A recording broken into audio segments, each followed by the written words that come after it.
Yan! Gumagawa nga pala kami ng pamaypay sa kalan. Charot lang, Japanese pan talaga. Papel nga lang pala yung nakalagay sa libro. Dahil gusto kong pahirapan yung estudyante ko, ginawa kong paper mache. Para din naman sa kanila yon. Para gumanda ang gawa, kailangan ng patience and craftsmanship. Sana all. Kaya salos hindi na nila ako makakausap kasi busy na sila ngayon. Ginagawa ko na lang ngayon, hindi mag-observe. Huwag mo na silang i-guide, mga epal na sila. At sa sobrang excited nga ng mga estudyante ko, kahit saan sila mapapwesto, kahit nasa basurahan, makagalaw lang ng sigurado.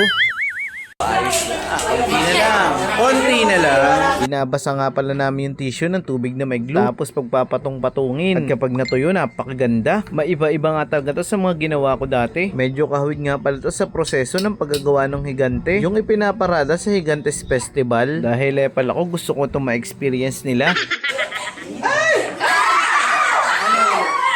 Ganyan na siya.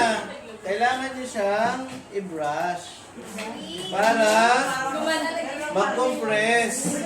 Yung tissue magiging bagong papel. Nagigets ba? Opo. O, tingnan niyo naman. Epal talaga ng gurong yun, kala mo na may magaling. Ayan, tinuturuan ko sila na kung paano mapaganda yung kanilang gawa. Tapos, tinuturuan natin sila kung paano tumaas ang kanilang skill pagdating sa designing at saka creating. Okay, kaya guide daw tayo ng guide. Kaya ng mga batang yan, tuturuan natin sila maging matyaga. Okay. Mga 3 oras nga pala kapag gagawin nito. Kaya pinagawa ko to ng 2 meetings. At nung natuyo na nga, pinintahan na nila na may symbolism about sa Japanese culture. At pinapila ko na sila dahil gigrade na natin ang kanilang pinaghirapan.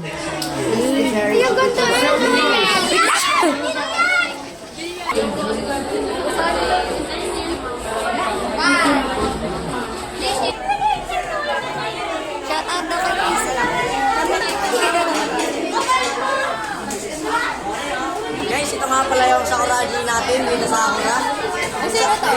Ito, bahay po yan ng mga apon. Bahay po yan sa Japan.